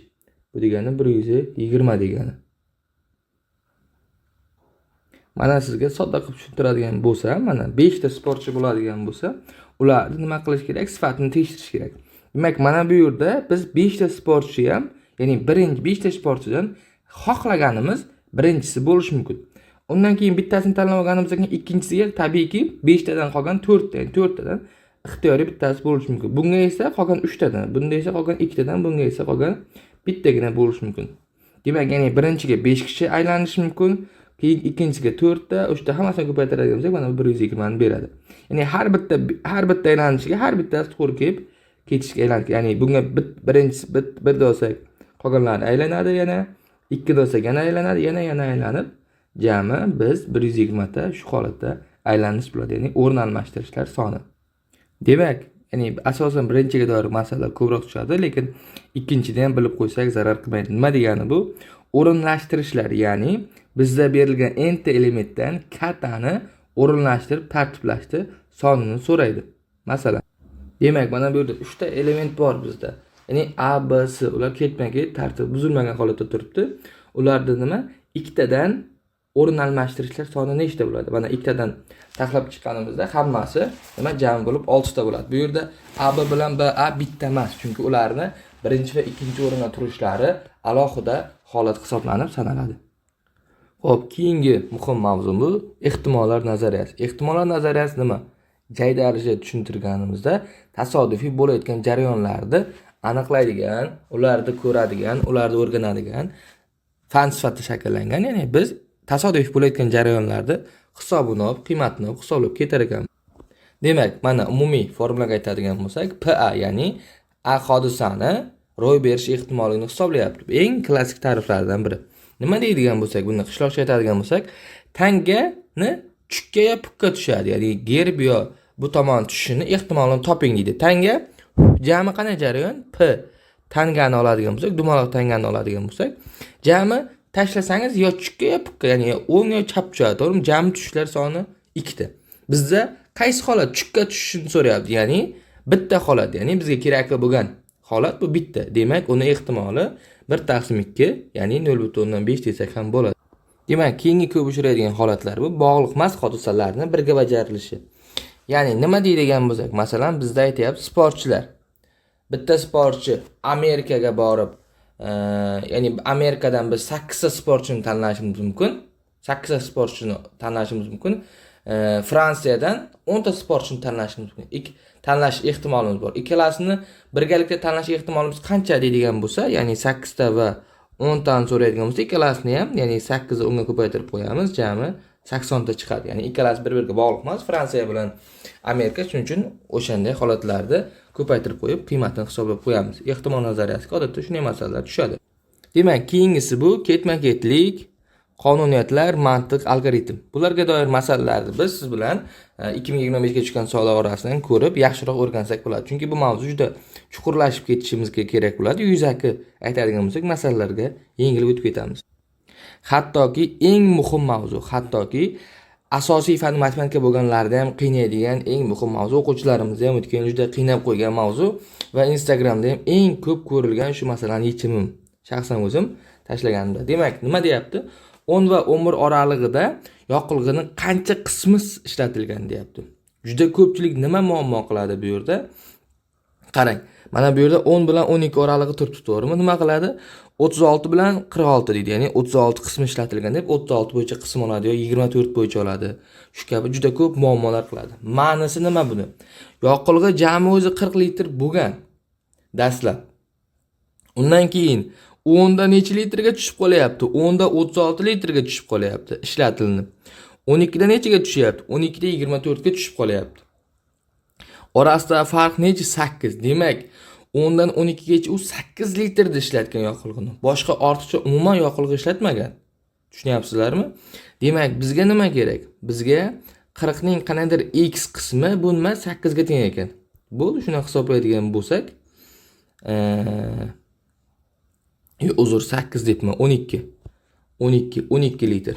12 ni nima qilamiz? Bo'lish ko'paytirish bo'lsa, bu yoqqa bo'lish bo'lib o'tadi. 2 tomon 4 ga bo'ladigan bo'lsak, 3 10 bo'ladi. Bu degan 0.3. Demak, yoqilg'ini 10 bilan 12 oralig'ida 0.3 qismigina ishlatilgan. Faqatgina shu qismi, qolgani boshqa vaqtda ishlatilgan desak bo'ladi. Shunday grafiklardan tahlil qilib ishlaymiz. Jadvallarga doir ham xuddi shunday jadvallar ma'lumotlar tahlil qilib ishlanadigan masalalar kiradi. Buni ham 2025 ta savollarda ko'rib chiqamiz. Demak, hisoblash qoidalari, amallar bajarishni bildik. Ildiz degan tushunchaga qisqacha aytib o'tib ketadigan bo'lsak, ildiz degan nima degan desangiz, qanaqadir sonning kvadrati, ya'ni qisqacha aytganda 16 degani nechining kvadrati degani. Ildizni ma'nosi men nechining kvadratiman ey do'stim degani. Ildiz osti 25 bo'lsa, men nechining kvadratiman deyapti 25. Sen 5 ning kvadratisan do'stim deymiz. Kelishdiga? Xo'p, endi qanaqadir miqdorlarning taqribiy qiymatlari yo ularni yaxlitlash degan masala. Misol qarang, biz odatda nonni 1150 so'm desa nech pul deymiz? 1000 so'm yo 1100 so'm deymiz. Masalan, korzinkalarda 9848 so'm desa ular nima deymiz? 10000 so'm deymiz. Ya'ni sonlarni o'zimizga yaqin bo'lgan kattaroq sonlarga taqribiy aytib ketamiz. Bu yerdan nima kelib chiqadi? Yaxlitlash tushunchasi kelib chiqadi. Yaxlitlashni biz sodda holatda o'rganadigan bo'lsak, nima bo'ladi? Plus 0 plus 1. 1, 2, 3, 4, 5, 6, 7, 8, 9. Demak, tepada koptokcha tayyorlayapmiz biz koptokcha. Koptokcha qaysi tomonga tushsa, o'sha tomonga ketadi. Agar 1, 2, 3, 4 ga tushsa, 0 ga qarab ketadi. Agar 5, 6, 7, 8, 9 ga tushsa, 1 ga qarab ketadi. Endi buni ma'nosi nima? 765 bo'lsin. Buni o'nlar xonasigacha yaxlitlang deyapti. Bizga qaysi xonagacha aytgan bo'lsa, o'sha narsa eng muhimi. O'sha xonani nima qilamiz? Tagiga chizamiz, undan oldin dumalab qolamiz. Chunki undan oldin eng muhimi. O'nlar xonasigacha yaxlitlang dedimi? Demak, undan oldin 5. 5 tushsa koptokcha tayyorlasak nima bo'ladi? 1 ga keladim. Demak, bu yoqqa nima qilaman? 1 ni qo'shaman. Teng nimachi bo'ladi?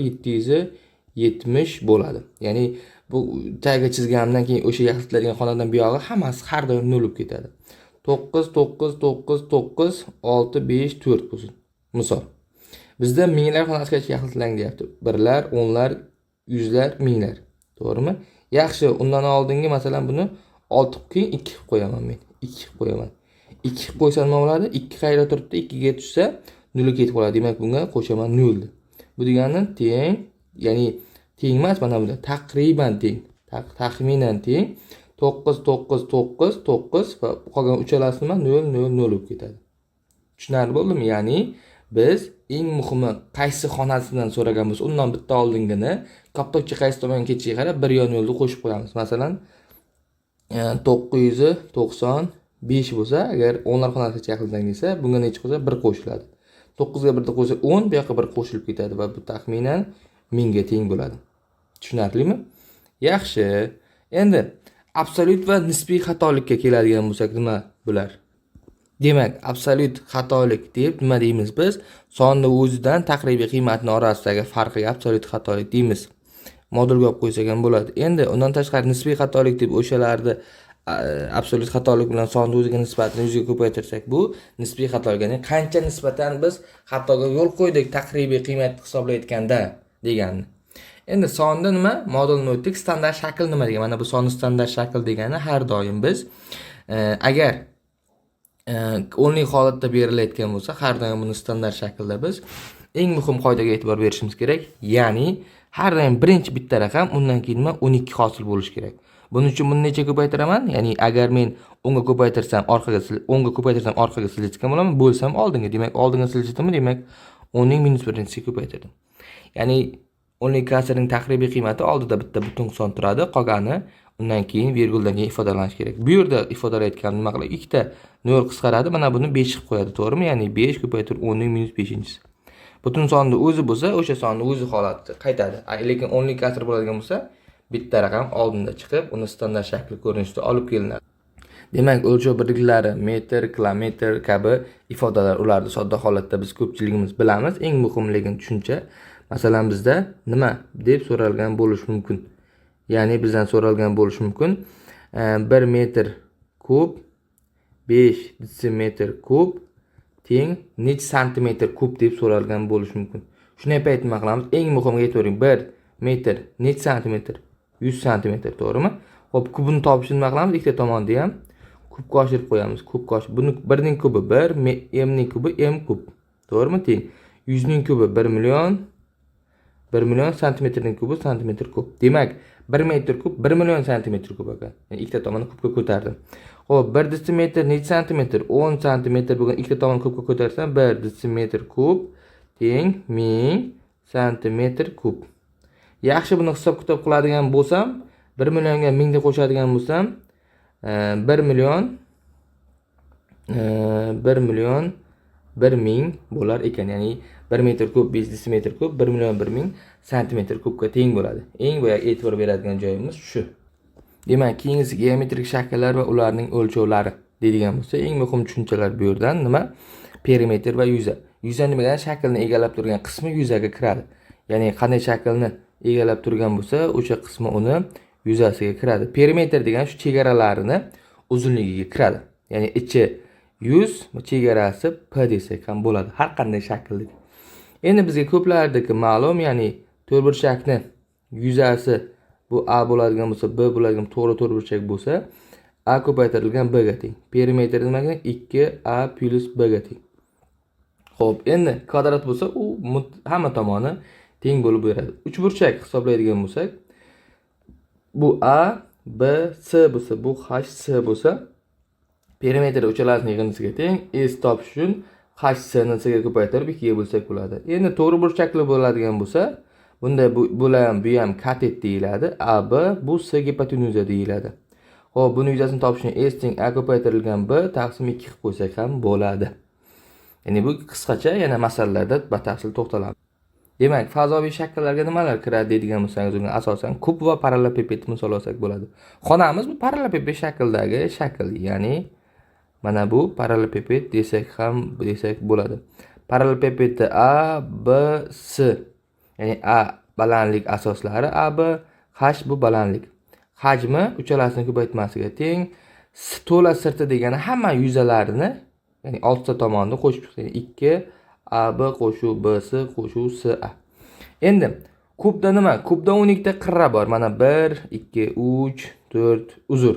1, 2, 3, 4, 5, 6, 7, 8, 9, 10, 11, 12 ta bu qirralar. Mana bu uchlari hisoblanadi. 6 ta tomon bor. Bitta, ikkita, ya'ni o'ng tomoningizga bitta, chap tomonga bitta.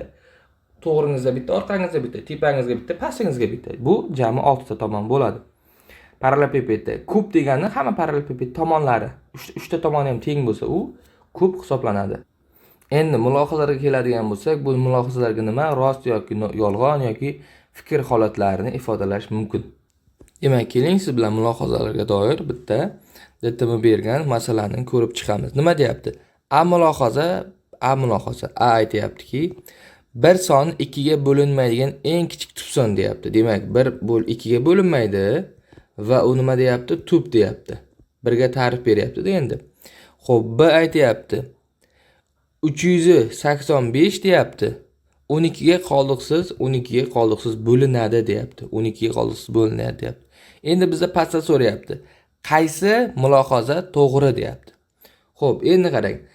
Birinchi ani tekshiramiz. Bir son nima qilinishi kerak? 2 ga bo'linmaydi deyapti. Bu to'g'ri. Mana bu to'g'ri. Ikkinchi tub son deyapti.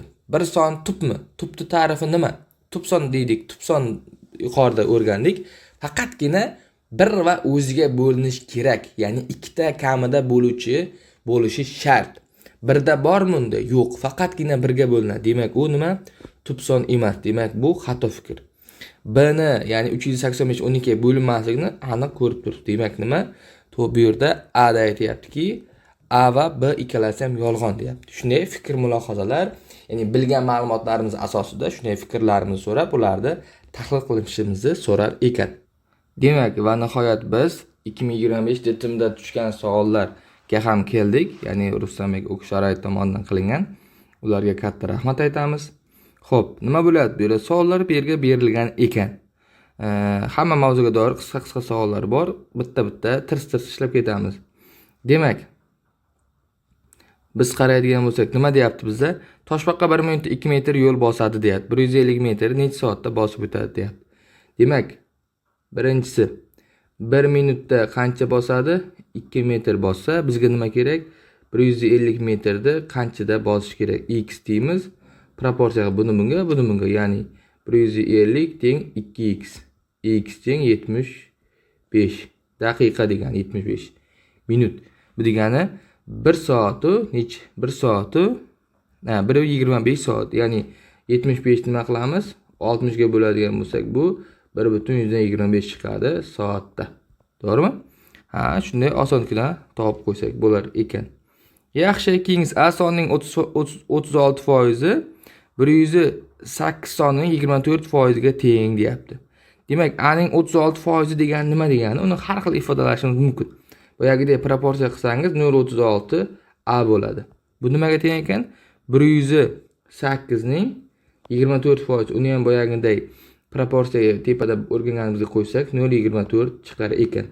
Xo'p, bu ko'paytirish narki tomonga nima bo'ladi? Bo'lish bo'ladigan bo'lsa A teng 72 deb javob chiqar ekan. To'g'ri javob nima bo'ladi shunda? C bo'ladi soddalashtirishimizdan keyin.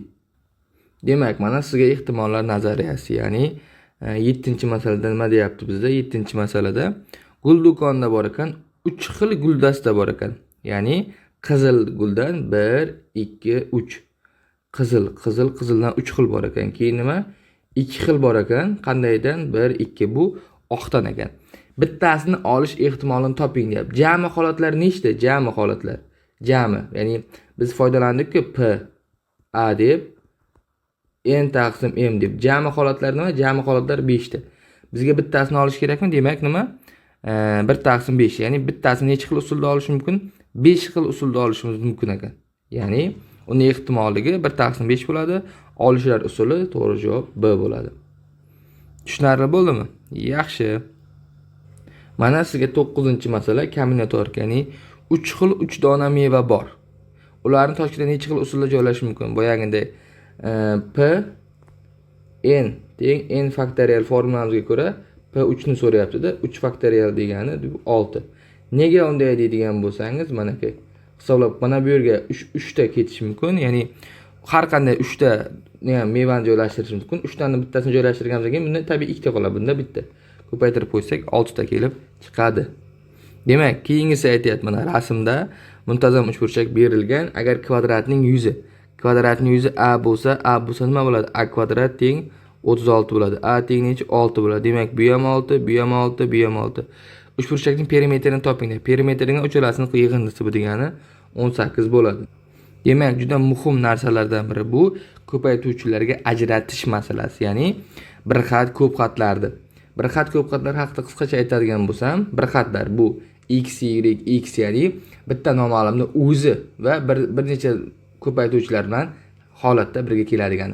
Ko'pqa desa ularning yig'indisi, ya'ni x qo'shib y shu kabi ko'rinishdagi ifodalar. Mana bu yerda beryapti, ya'ni 6a nechinchisi 19-savol ekan. 6a b kvadrat s ayri 18a b s.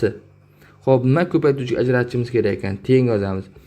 Ikkalasidan men necha, ya'ni 6 ham 18 ham nechaga bo'linadi? 6 ga bo'linadimi? Yaxshi.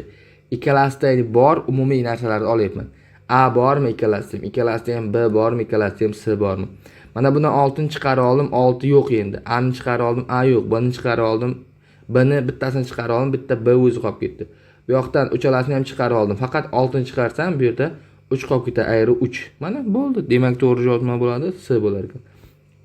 Ya'ni umumiy ko'paytuvchini qavsdan tashqariga chiqarib olaman. Ikkalasida ham borini va darajasi noma'lum bo'lsa, eng kichigini qavsdan tashqariga chiqarib olaman.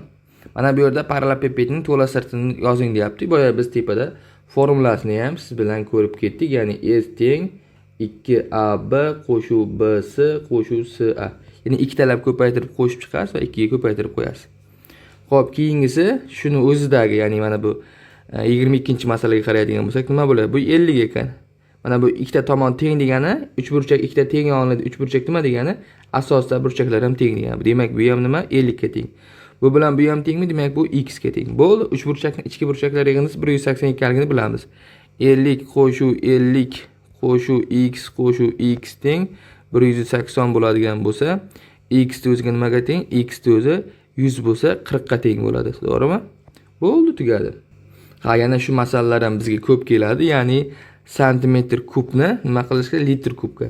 Demak, 1 litr degani 1 detsimetr kub degani. Xo'p, bizga 1 detsimetr nima edi? 1 detsimetr 10 santimetr edimi? Uni kubi nima edi? 1000 santimetr kub edi. Bizga aytayaptiki 10 santimetr toping deyapti. Bo'ldi, 10 santimetr topish uchun 10 ni nimaga bo'lamiz? 1000 ga bo'lib qo'yamiz. Uni mana beradi bizda? Litrni beradi. Bu degani 0.01 detsimetr kub, bu degani litr degani. To'g'ri javob A bo'lar ekan. Mana bizga diagrammali masala, ya'ni jadval berilgan masala. Nima deyapti? Shanba va yakshanba kunlari hot dog sandwich gamburgerlar qancha miqdorda sotilgani ko'rsatilgan. Shanba va yakshanba kunlari hot dog sandwich gamburgerlar jami qancha sotilgan? Ya'ni shanba va yakshanba kunlari jami qancha sotilgan degani, bularni nima qilamiz? Biz to'liq qo'shib chiqishimiz kerak bo'lar ekan. Demak, hammasini bittalab to'liq qo'shib chiqamiz-da. Ya'ni mana bu hot dog degani, mana bu ikkalasi hot dog. Ikkalasi hot dog deb ifodalaydi. Mana bu ham hot dog, bu ham hot dog. Bu ikkalasi nima? Sandwich. 2 kundagi sandwich. Bu 2 kundagi gamburger, bu 2 kundagi sharbat. Hammasini qo'shib chiqqandagi natija 120 bo'lar ekan. Demak, juda ko'pchilik kalla qo'yadigan narsa, mana bu -4 ning kvadrati degani bu qavs kvadrati, ya'ni ikkita minusni minusga ham ko'paytir, ya'ni bu -4 ko'paytiruv -4 degan. Minusga minus plus 4 ga 4 16. Bu degani faqat 4 niki minus 4 ko'paytirib 4, bu degani -16 degan. Shu narsaga ko'pchilik kalla qo'yib ketadi, e'tibor bering. Mana bu yerda yana ehtimollarga doir masala tushyapti. Mana bu yerda aytayapti. Sport zalida 8 ta o'zbekistonlik bor deyapti va 10 ta qozog'istonlik bor deyapti. Ularda har biridan bitta tanlanishi necha xil usuli bor deyapti. Mana bu yerda kecha boya aytganimdek ko'paytmas, ya'ni bir-biriga aloqasi yo'q bo'lgan jarayonlarda ehtimolni topish uchun ularni o'zaro ko'paytirib qo'yamiz. 8 kare 10 80 tugadi. Mana sizga aytganim qarama-qarshisini toping degan masala bergan mana aka, ya'ni 39-masalada buni qarama-qarshisiga oldiga minusini qo'yib qo'yasiz, ya'ni 3 minus 3 bo'ladi, bu minus plusga aylanadi. To'g'ri javob B bo'lar ekan. Endi tenglama ishlatganimizda tenglamani yechimi ham bo'lmasligi mumkin. Qachon tenglamani ildizi bo'lmaydi? Agar mana bu yerda tenglama ishlatganimizda x yo'qolib qoladi, to'g'rimi? Qavs ochib chiqqanimizda 2x ayru 6 qo'shuv 7 teng 2x bo'ladi. 2x lar yo'qolib ketdi. 1 teng 0 bo'lib qoladi. Shu haqiqatmi? Yo'q. Demak, nima? Tenglamaning yechimi ham bo'lmaydi. Demak, keyingi muhim narsa mana 42-masala ko'p shogirdlarimizni qiynagan bo'lishi mumkin. 2 taqsim 11 davriy virguldan keyin 50-o'rindagini toping deyapti. Nima qilamiz avval? 2 ni 11 ga bo'lamiz. Ya'ni davriy ko'rish. 2 ni ichida 0 butun, 20 ni ichida nechta? Bitta 11 ayiraman 90. 90 ni ichida 8 ta 88 20 2 bo'ladi. 20 ni ichida nechta?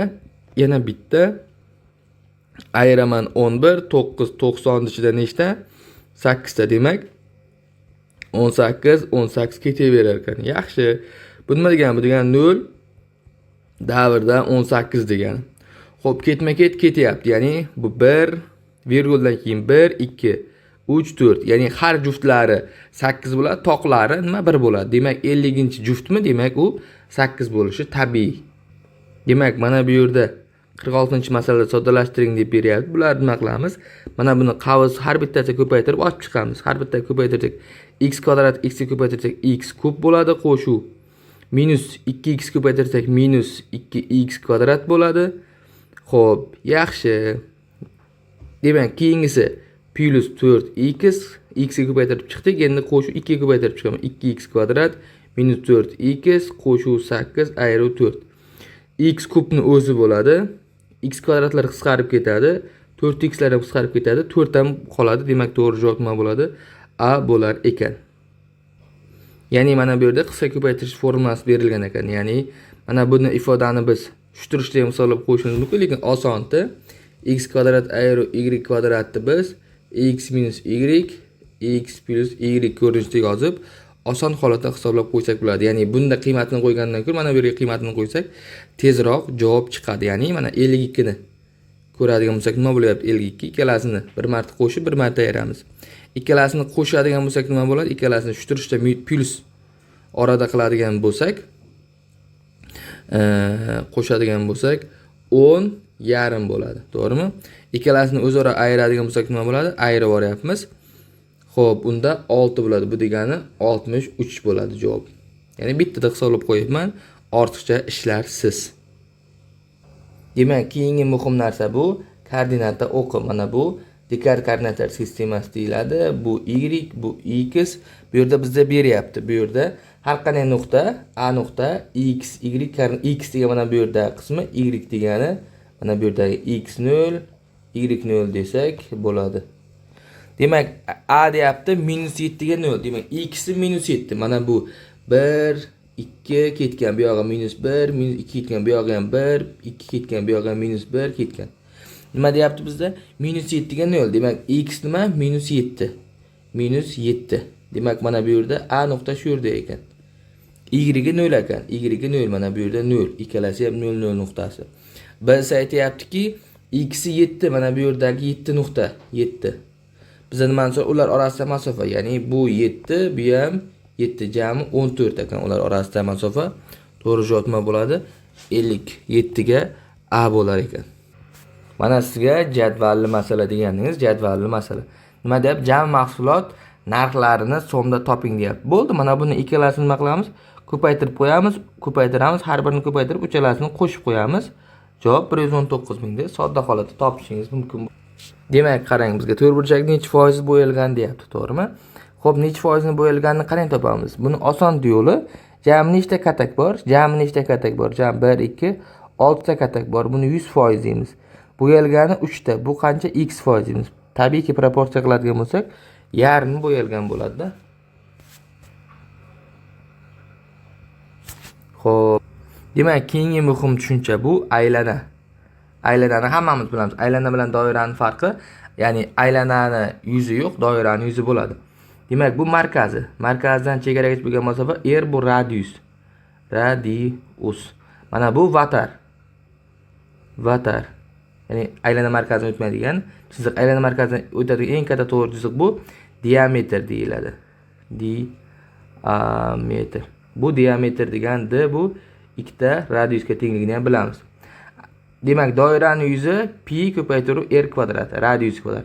Xo'p, shu aylanani uzunligi nima desangiz, 2pi r formula bilan topilar ekan. Shunday masalalar ham ko'p duch kelishimiz mumkin. Mana bu yerda mana 103-misolda ko'ryapsiz. Nima deyapti?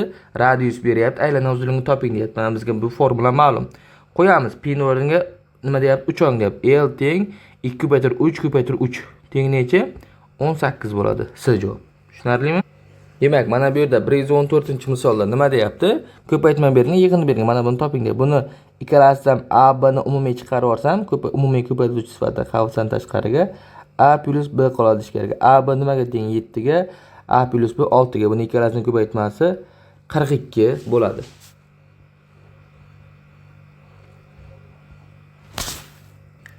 Demak, mana bu burchaklarga doir masalalar ham tushadi. Bu yerda aytadigan qisqa gapimiz, mana buni oladigan bo'lsak, bu bilan bu teng bo'ladi, bu bilan bu teng bo'ladi. Bu qarama-qarshi burchaklar. Va mana bu ikkalasi, bu alfa bo'lsa, bu beta bo'lsa, alfa plus beta bu bitta qismga o'tgani uchun 180 gradus bo'ladi yig'indisi. Xo'p, bizga mana bu 40 ga teng ekan, to'g'rimi? Xo'p, uchalasi tengligini 40 ga teng bo'lgandan keyin nimani so'rayapti bizda? Xo'p, so'ragan narsa BAG. BAG ni so'rayapti, to'g'rimi?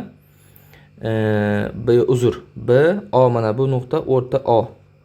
BOG mana buni AOG ga uchalasiga nimasini so'rayapti? Yig'indisini so'rayapti, to'g'rimi? Xo'p, mana bu ichkari burchak nimaga teng? Bu ichkari burchak bu 40 bilan buni qo'shganda 180 bo'lgandan keyin bu 140 ga teng, to'g'rimi? Mana bu burchakchi, mana bu burchak bilan bu ikkalasi tengligidan bu 40 ga teng.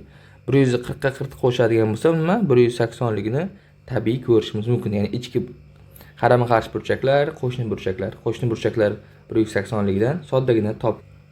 Demak, mana bu yerda mana qarang. 130-masalada nima deyapti? 130-masalada fermada otlar va tovuqlar bor. Otlarning soni nechta ekan? 249 ta. Tovuqlarning soni nechta ekan? 529 ta ekan. Otlarning oyoqlari soni va tovuqlarning oyoqlari sonidan qancha kam deyapti. Otlarning oyoqlari soni necha bo'ladi? Buni necha ko'paytiramiz? 4 ga ko'paytiramiz-da. 4 ga ko'paytirganimizdan keyin necha bo'ladi? Xo'p, 996 bo'ladi, to'g'rimi? Xo'p, tovuqlarning oyog'i nechta? Otning 4 ta oyog'i bor. Tovuqning 2 ta oyog'i bor. Buniki 1058 ta bo'ladi. Xo'p, ikkalasining orasidagi nima? Farq qancha? Farq qaradigan bo'lsak, 62 ta farq bo'lyaptimi? 130 da 62 ta farq bo'lyapti. Ikkalasini ayirsak 62 ta va to'g'ri javob B bo'lyapti. Ya'ni oyoqlar soni hammasini bitta bir xil hisoblab olmang-da. Otda 4 ta oyoq, tovuqda. Xo'p, demak, mana bu yerda 142-savolda nima deyapti? 5 burchakli prizma deyapti. Prizma nima degani desangiz, to'rtburchakli shishirilgan shakli. Ya'ni 5 burchakli prizma degani mana bu 5 burchak turadi. Tepada ham xuddi shunday mana bu yerda ham 5 burchak turadi. Mana bu tutashtirib chiqilgan bo'ladi mana. Ya'ni prizmani shunday ko'tarib qo'ygandagi shakl bu 5 burchakli prizma bo'ladi.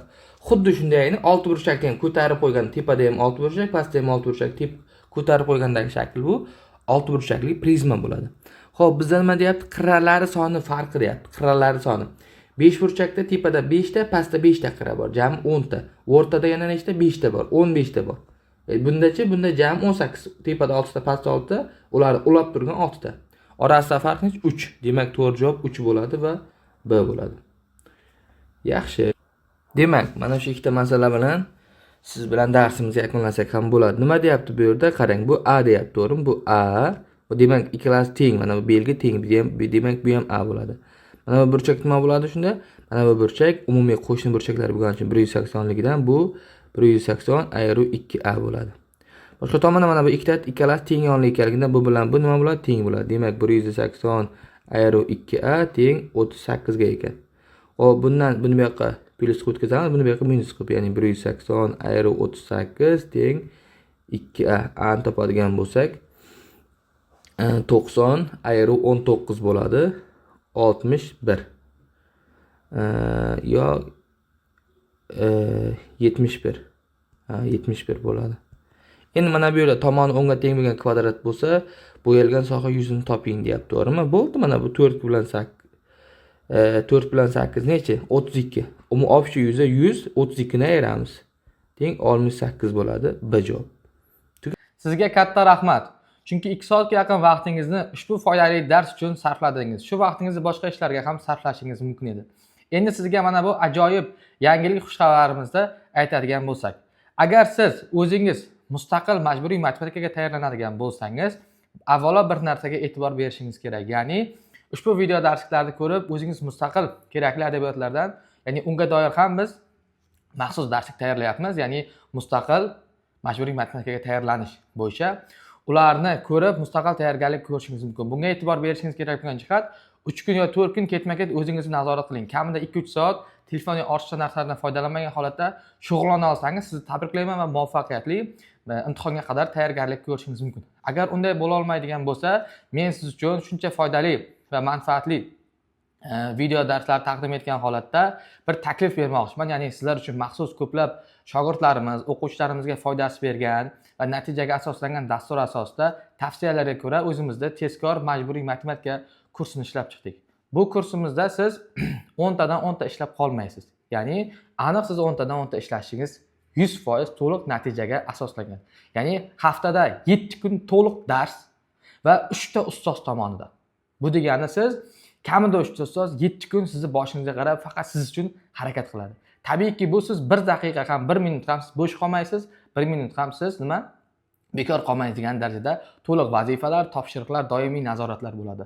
Va sizga shunday bir yaxshi imkoniyat taklif qiladigan maxsus kursimiz agar qiziq bo'ladigan bo'lsa, siz pastda havola qoldiraman, u orqali o'tib olib turib darslarimizga yozilishingiz mumkin bo'ladi.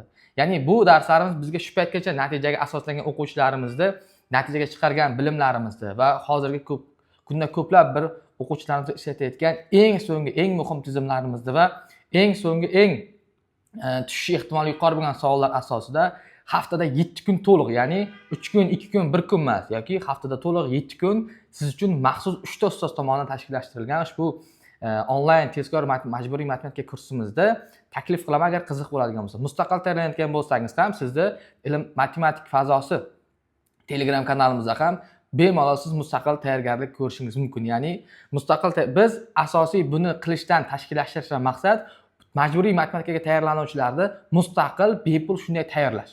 Lekin ko'plab o'quvchilarimiz taklifi qo'ymadi. Ya'ni ustoz bepul bo'lsa qiymati bo'lmaydi. Ustoz bepul bo'lsa ko'pchilik e'tibor qilmaydi. Haqiqatan ham to'g'ri aytishdi, chunki bepul qancha darslar qilgan bo'lsak ham juda ko'pchilik bee'tibor bo'ldi yoki natija bo'lmaydi. Chunki bu shunchaki bepul bo'lyapsiz. Qatnashsangiz ham, qatnashmasangiz ham hech narsa qilmaydi. Agar siz qiymat olib, pul to'lab o'qiydigan bo'lsangiz, aniq natijaga erishasiz.